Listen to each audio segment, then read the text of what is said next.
শারদীয় দুর্গাপূজার অষ্টমী তিথি আর অষ্টমী তিথিতে মন্দিরে মন্দিরে চলছে পূজা অর্চনা এবং অঞ্জলি প্রদান। আমি যে মন্দিরটিতে দাঁড়িয়ে রয়েছে এটি নিতাই গৌর গোপাল সেবাশ্রমের একটি সার্বজনীন দুর্গা মন্দির। এই মন্দিরে সকাল থেকে হিন্দু ধর্মাবলম্বীরা আসেন এবং তারা মন্ত্র পাঠের মাধ্যমে মায়ের পায়ে অঞ্জলি প্রদান করেন এবং অঞ্জলি প্রদান করার পরে কিন্তু মায়ের কাছে তারা প্রার্থনা করেন এবং মঙ্গল কামনা করেন যাতে জগতের সকল শান্তিতে থাকবে এবং এই মঙ্গলময় মা যেন সকলের মনোবাসনা পূর্ণ করেন এমনটাই কিন্তু প্রার্থনা করেন ভক্তরা।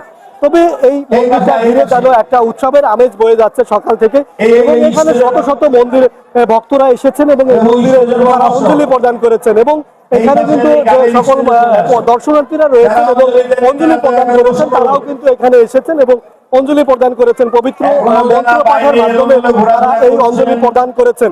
সর্বোপরি এই অঞ্জলি প্রদানের মাধ্যমে কিন্তু মায়ের কাছে তারা প্রার্থনা করেছেন যেন সুখী শান্তিতে থাকেন এবং সুখী শান্তিতে তারা এই দিনটা উদযাপন করতে পারেন এবং সবার মাঝে যেন শান্তি বিরাজ করে এবং অশুভ শক্তির বিনাশ হয়, শুভ শক্তির উদয় হয় এমনটাই কিন্তু তারা প্রার্থনা করেছে মায়ের কাছে।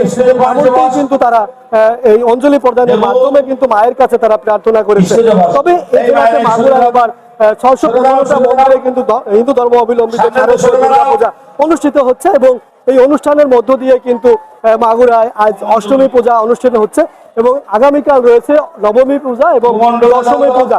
আর এই দশমী পূজা কিন্তু সিঁদুর খেলা এবং সিঁদুর খেলার উৎসবের মধ্য দিয়ে কিন্তু 5 দিন ব্যাপী যে হিন্দু ধর্মাবলম্বীদের যে শারদীয় দুর্গা উৎসবের যে সমাপ্তি এবং বিজয় দশমীর মধ্য দিয়ে মায়ের বিসর্জনের মধ্য দিয়ে কিন্তু আনুষ্ঠানিকতা শেষ হবে এমনটি কিন্তু বলছিলেন ভক্তরা। এই ছিল মাগুরা থেকে সর্বশেষ খবর।